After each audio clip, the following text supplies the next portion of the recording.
good afternoon, everyone, and welcome to Life Coaching Access, your daily access with professional certified life coaches brought to you by Life Coach Philippines. And Life Coach Philippines is our community of professional life coaches certified by the Global Institute for Coaches and Entrepreneurs, a bona fide institute for mental health that is based in Dallas, Texas, USA. And Life Coaching Access is our service to the community, and we aim to help individuals experience the process of transformation through the platform of life coaching. So, if you want to know more about our international coaching classes and services, please connect with Coach Rizel through 0917 5861661 for assistance.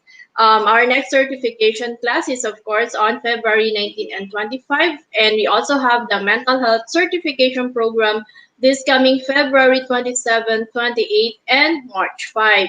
So I am Coach Tin de Joya, and you are watching Relationlift. And my episode for today, or your access with me, is every Monday at 3 p.m. And today we're going to be talking about LOVE, or love in marriage. It's and we're focusing on L, which is listen actively. The quality of our lives depend largely on the quality of our relationships, and to a large extent, the quality of our relationship depends on the quality of our communication. So, if you desire a happier marriage, a happier life, then listening well is one of the best way to get what you want. So, we're going to be talking about what active listening is. All you have to do is listen. So please tag your friends in the comment below and invite them to join us in our conversation today. You may also share this FB Live to your timeline and FB groups and pages so that we can reach more people and help transform lives. So welcome again to today's episode, and let me just acknowledge, or let me just say hi to our coaches online. We now have Coach Cherry, of course, and we have my better half, Coach Sean. We have Coach Candy, and hello, Leonard. Thank you again for joining. So let's start it off. Let's talk about listen actively. So what is really but before that, for if this is the first but before that, let me just invite you to join us in our certification class. We will be having it, the next virtual certification will be on February 19 and 25, and after that we will have the mental health certification program. So if you want to be a change agent, join us first as a life coach, and after that, if you also have the heart to help people with mental health condition, or you're living with someone and you want to support that person, then join our mental health certification program this February 27, 28, and March 5. So for more information, just connect with Coach Rizel at 0917 5861661, so that you can get all your questions answered about life coaching and what is it for you in the mental health certification program. So for everyone watching, if this is the first time you're joining me, I am Coach Tin de Joya, and I am a certified life coach and mental health coach from the Global Institute for Coaches and Entrepreneurs based in Dallas, Texas, USA. And I am also a mom of two teenagers, and I am a mental health advocate as well. My daughter has been suffering from clinical depression. She was diagnosed with that. So that's where I started having the heart to help people with mental health challenges. And I am also one, although I am not diagnosed. I was an HR practitioner before for more than a decade in one of the largest BPO in the country before I went full time to life coaching. And of course, my mission is to help 1 million women who are fighting to keep the relationship to be whole, to love, and to create a space where the family thrives. So if you are that one woman, please join me in my movement. Let's have a conversation, and together let's build a tribe to create a family, to create a space where the family really thrives. So for those watching, you might be wondering what is that bag has to do with the talk? Well, it's really more of you being intentional with what you are learning today. And if there is something that catches your attention and that nugget of wisdom could really help someone you know, then please do share it in your timeline, or you can also share this video to help others to really understand how it is with relationships. And of course, hello to Coach North. Thank you for joining. And we have also Claire joining us today. So thank you so much for everyone jumping in to join me today in my talk about since it's the love month, we will be talking about love. But of course, it's not always about love that is in our marriages. There are still some factors that that we have to consider.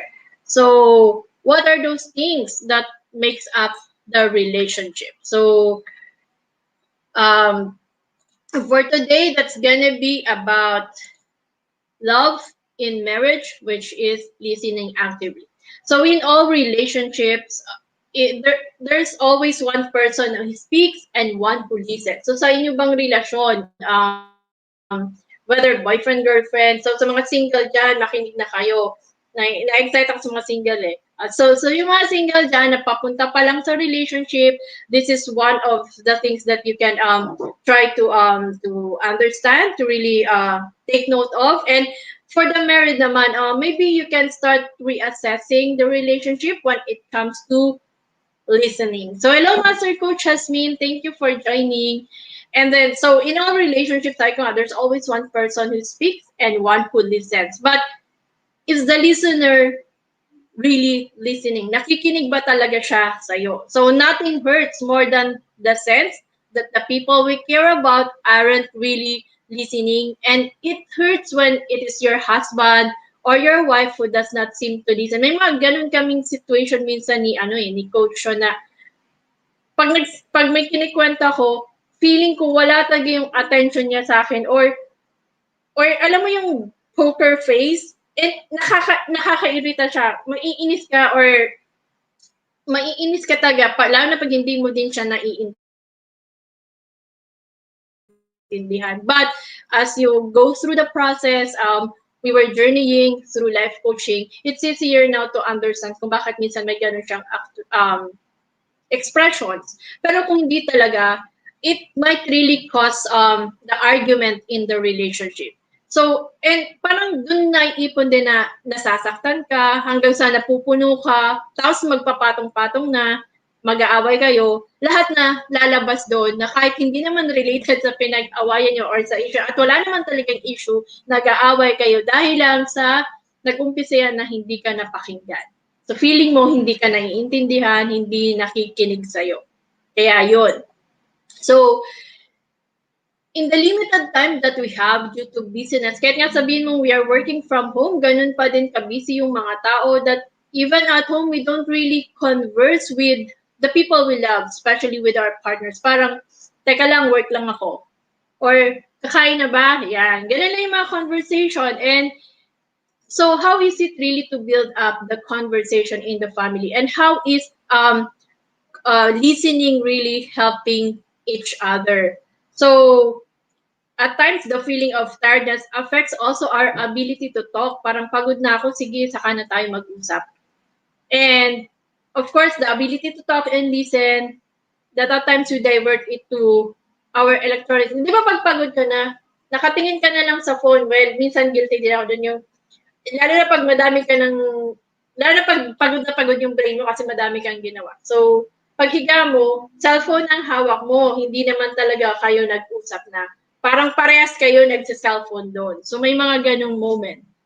And, hello, Jobel, thank you for joining. And yes, nakaka-relate si Sir Leonard. Ayan, Coach Nords, nakaka-relate siya. So, mag-usap kayo mamaya. Joke lang.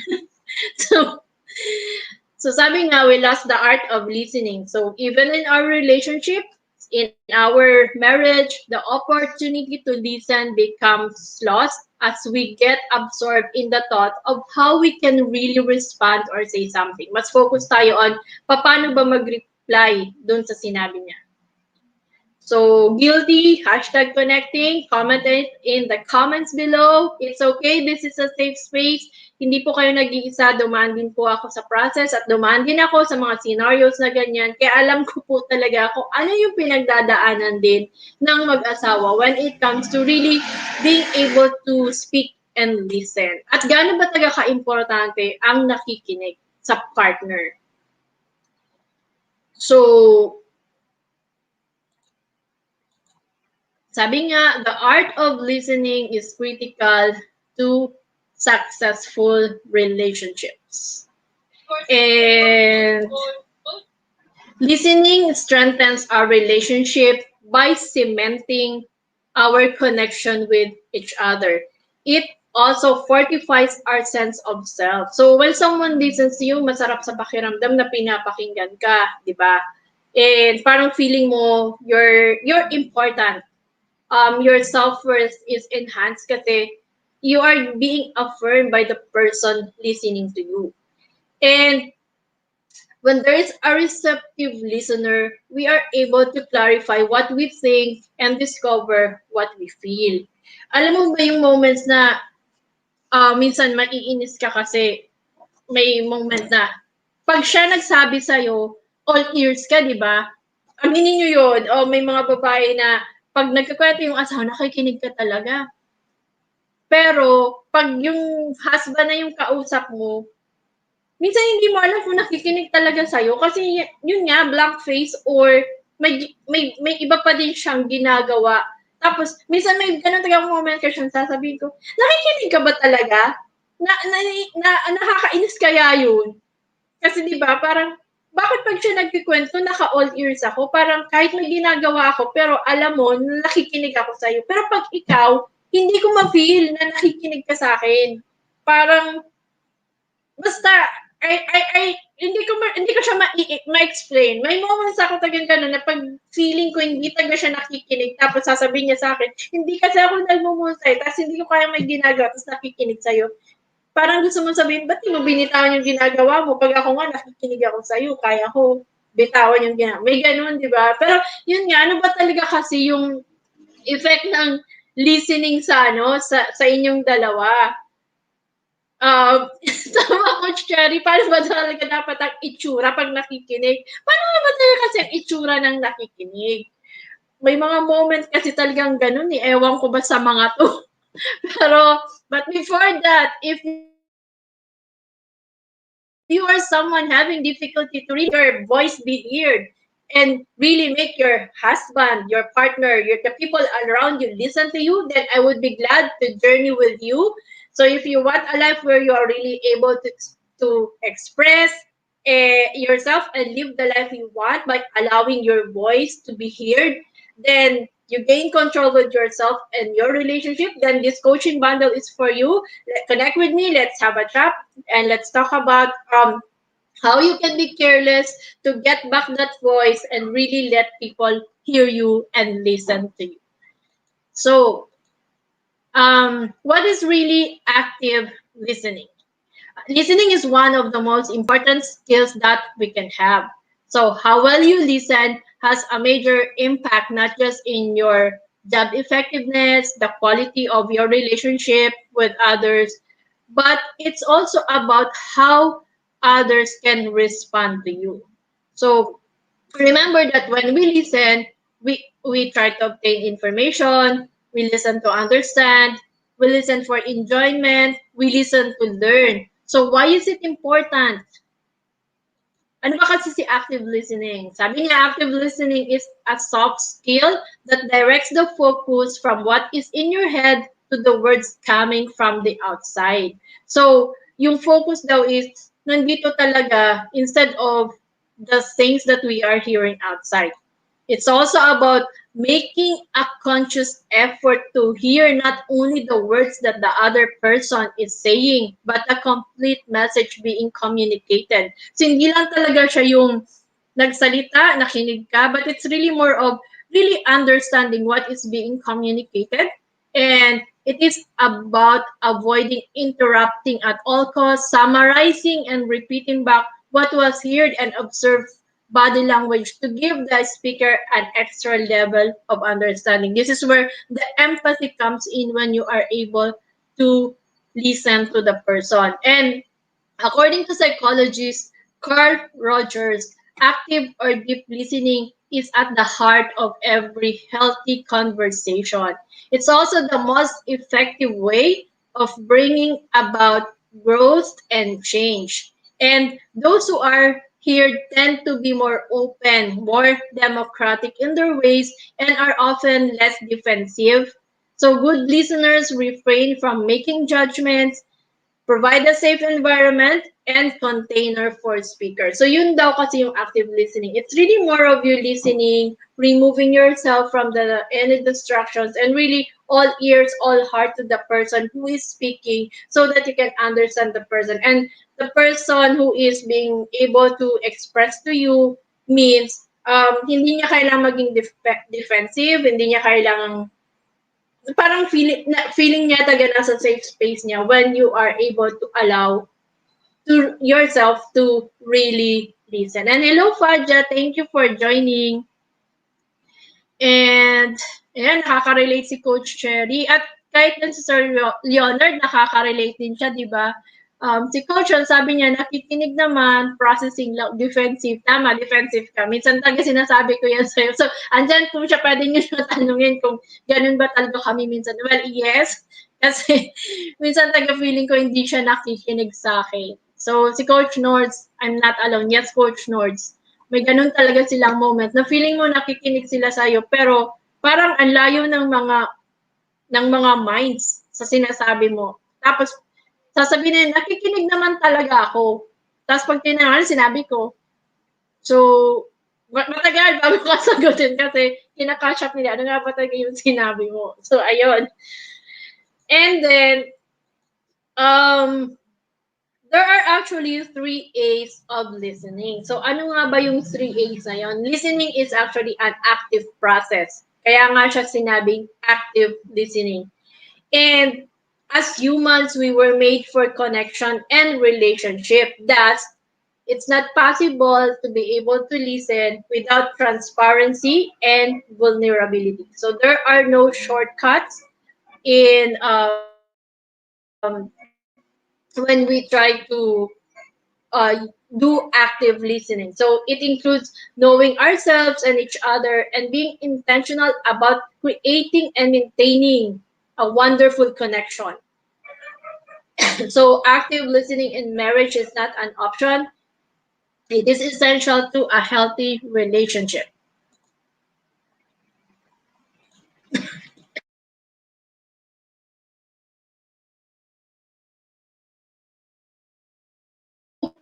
So the 3 A's of listening includes attending. Sabi niya, attending is really preparing our hearts for listening and giving someone our full attention. So there's really the full attention. So you prepare your heart for it. And also, listening is really more of attuning. You ensure that you are on the same page with our partner, or even with any person you are speaking with. Baka kasi nag-uusap kayo, yung page mo, page 1 siya, page 2 na. Or minsan nga wala pa sa page 1. So dapat parehas kayo ng page. So that is what we call attuning. And attaching, ensuring that we are really connected to our partner or the person we're speaking with, and we care about what he or she is saying. So there is the empathy to really connect with that person, and you're able to place yourself in the other shoe. But it should be objective, hindi naman nakapiti party kayo. So iba pa din kasi yon when you're really listening to the person. So I'll give you 3 steps to improve marital listening skills. These 3 steps came from one of the toolkits that we are using. So if you want a copy of that, you can connect with me, and let's assess where you are in the level of communication, because communication really involves speaking and more on listening. So let's talk about it. Let's have a chat. You can send me a message and you can visit us at the Cup Coffee Republic and let's talk over coffee. Or you can, if you're afraid to go out, just message me and we can do a virtual meeting to really so that I can help you process or really help you understand where you are now in when it comes to listening and speaking with your partner. So, of course, active listening in or marital listening skills involves showing you are really listening. Ano ba kasi yung you are able to really listen to the person? So that means you put away distractions. So tune out the distractions. Find a quiet place to communicate. Turn off your cell phone, your or turn off your ringer down or turn it down.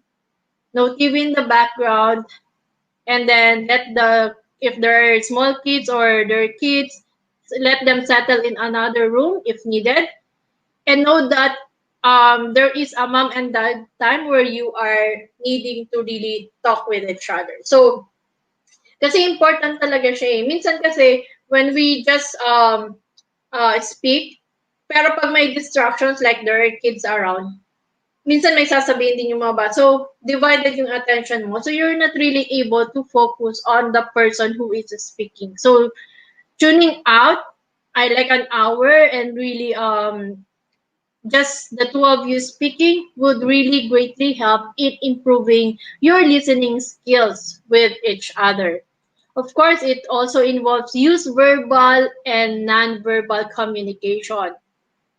Pero dapat yung verbal and non-verbal communication should really be aligned with what you are feeling. Um, Body language and short verbal cues that match the speaker's affect show interest and empathy. For example, ng verbal, yeah, mga ganun lang, yung mumble or something. That's interesting.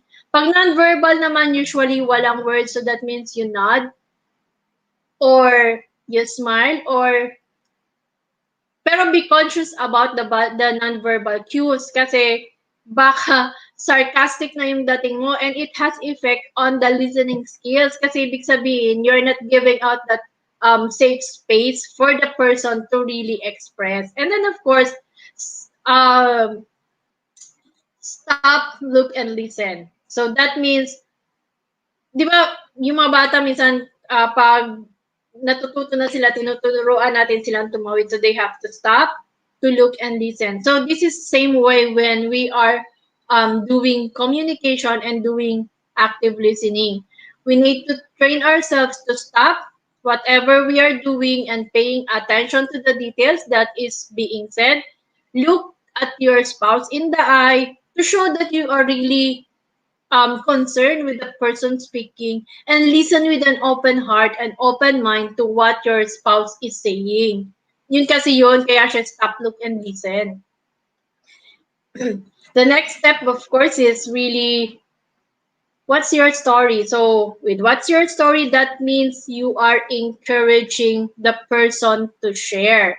So, what you do is you ask open ended questions. Well, open ended questions are those that encourage elaboration or further talking rather than yes or no responses. So, when you use open ended questions, it tells the speaker you are listening and you want to know more.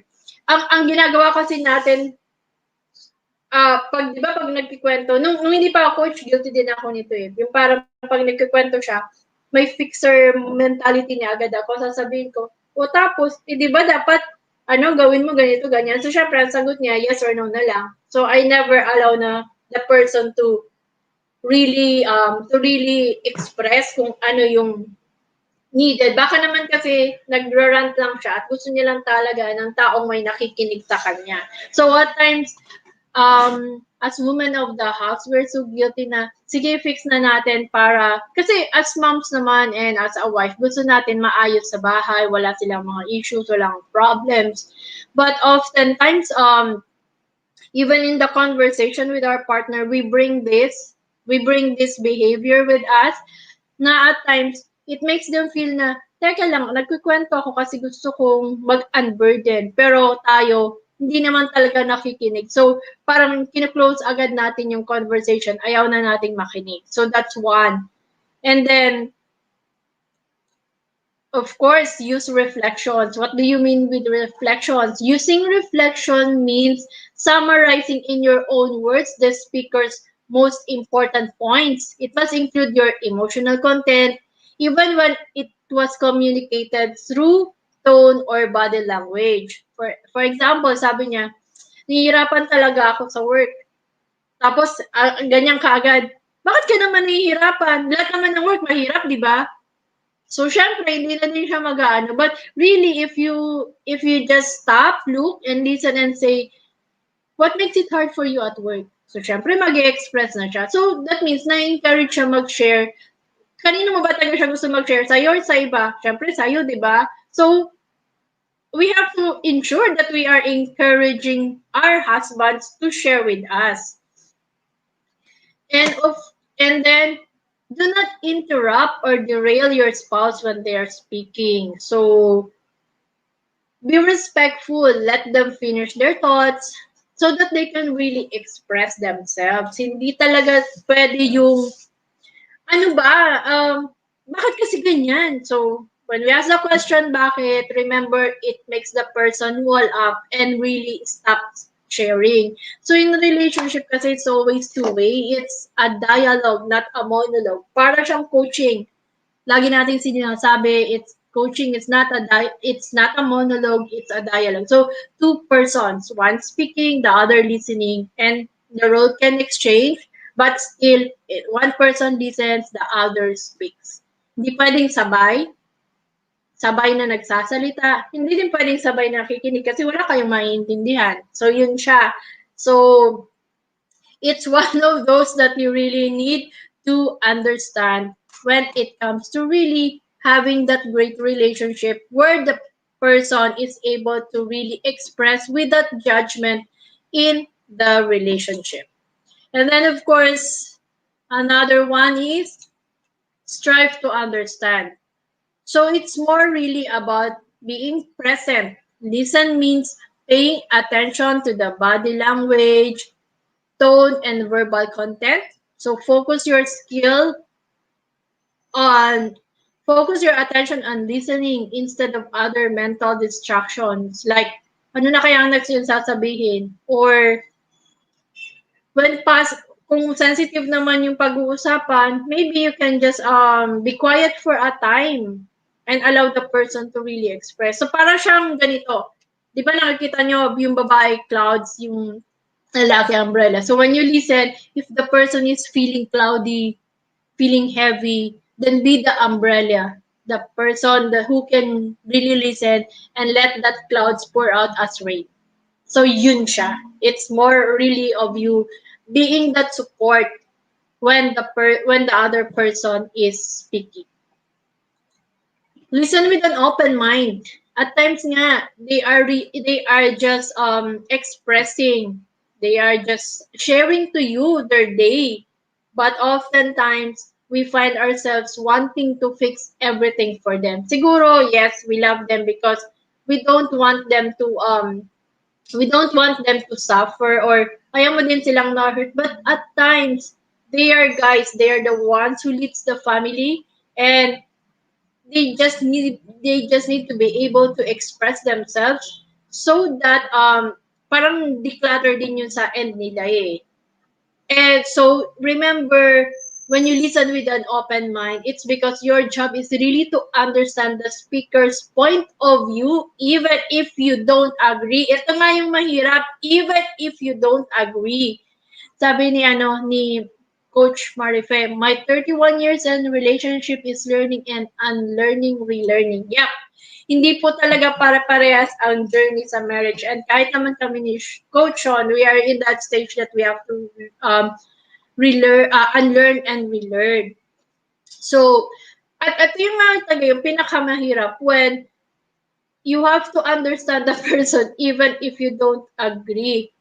that means avoid forming opinions and making judgment until you fully understand their perspective. Kasi at times, remember, men and women have different perspective, but at times we assume na hindi dapat ganito yan. Pero perspective mo yun. Eh, magkaiba nga kayo ng perspective. So when you listen, do not form opinions and judgment because remember, you have different perspective. And take an interest in what is being said. So that's about asking your spouse, ask questions. So how did it go? What makes you feel that way? Para naiintindihan mo din. It's really the deeper conversation that you have to go through. Or at times, meron din tayong mga moments na hirap din tayo to really be able to understand kasi gusto natin madaliin eh. Sige, hayaan na lang natin, wag na lang siyang tapusin na natin ano ba kasing nararamdaman. Kasi nga, tayo nga as girls, at times madami tayong sinasabi, gusto din natin nakikinig sila. So, it's a two-way. You also have to be able to let them express and really understand where they are coming from. So, there is a voice that doesn't use words. Listen. At totoo yun. Um, as coaches, we were trained to listen. So that is also what we have to be able to do in our own families, in our own relationships, whether it's your husband or your kids. We have to have that moment where we just listen. Remember, not all words are spoken. And we have to be able to learn to listen and hear that word that is not spoken. So think about communicating with your partner when you really need, when you where you have to listen carefully and thoughtfully. So when your spouse is trying to say something, make sure that you can give your spouse your full and undivided attention. If it's not okay with you, then maybe you can express after he was able to really speak it up. So think twice, don't put off a conversation for an indefinite period of time because chances are you will never get um that period or that moment again where you will be able to talk exactly of what you are feeling or what it is that you really want to say and what is that you want to hear. Here are some questions that you can ask yourself and really assess whether you are in a stage that your relationship is able to really have that communication, that healthy communication wherein one is really able to speak and one is really able to listen without judgment. So ask yourself, how much full and undivided attention am I giving my spouse? Pag nagsasalita ba siya, naka-full attention ba talaga ako? Or may mga tumatakbo sa isip ko kasi gusto kong sagutin yung mga sinasabi niya? How much of what your spouse is saying do you really understand? Naiintindihan mo pa talaga or may assumptions ka na naman ulit kung ano yung, ito yung sinabi niya, so ito yung naisip mo na. And what is it that your spouse really wants from you? Because there are certain things that at times they are also unable to speak it out to you, but we are but we are unable to see it kasi feeling natin nakapagsalita naman siya eh.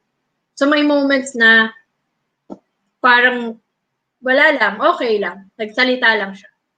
So it's really more of going into deeper conversation with your partner and mastering the skill of listening so that you can really create a space where the relationship can thrive because it is a safe to express and really speak up. So that's it for me today. I would like to invite you to join us on February 6th. That's on Saturday for the public speaking workshop by Master Coach A. So just connect with us so that you can register. Learn public speaking from Master Coach A and master the fear of public speaking and getting comfortable in speaking in public. And of course, do join us for those who were able to join our money coaching workshop. You can still join us for the Make Money Work for You workshop. This is a course valued at 10,000 pesos, but you can get it only for 2.5. So connect with me or any of the coaches who have attended the money coaching workshop so that we can help you enroll for this. This is going to be on Wednesday at 7 p.m. And when you if you're someone who realized that there is much time have been consumed and yet you're still unable to do or get the momentum that you want, then do join Master Coach A for the new online course that she is offering. It's One Life to Live, 8,760 hours. So do connect with us or with Coach Rizel to get enrolled to this program. We still have 11 months that we can use fully to be able to achieve the goals that we want. And I am also inviting you to join me in my movement. Let's join me in the Master Builder Apprenticeship, and let's build a tribe to have that space where we are able to really create the movement and fight for what we really want in life. So thank you so much. Do join me again next week. You can connect with me at 0917-806-4200 or at my page, Coach Tin, and my group. It's not all about love coaching community. And as we end today's episode, let me invite you to visit our coaching hub, Decaf Coffee Republic, located at Pioneer Center Compound along Pioneer Road, corner Brixton and United Streets, Capitolia, Pasig City. That's just across Bayanihan, and we're open from 9 a.m. to 9 p.m. only, but we have virtual operations and 24/7. So we offer coaching services on demand. Just connect with Coach Rizel at 0917-586-1661, and that's any day of the week, any time of the day and any day of the week. And oh, I forgot, but we do have a promo at DCAP wherein you can, for a minimum order of 1,500, you can get the planner, the you can get the couples journal for a minimum of 1,500 order. You can also get the healthy meal planner for couples for 1,500. And if you are interested to get the love coaching parts, then that's for 2,000. But if you want to avail all of it, all you have to do is order for 5,000 worth of food, and then you get it all for free. If you want more, you can connect with me or with Coach Rizel at 0917-586-1661. So thank you so much for joining me today. I'll see you next week, same day, same time. Love, bamboo. Bye bye.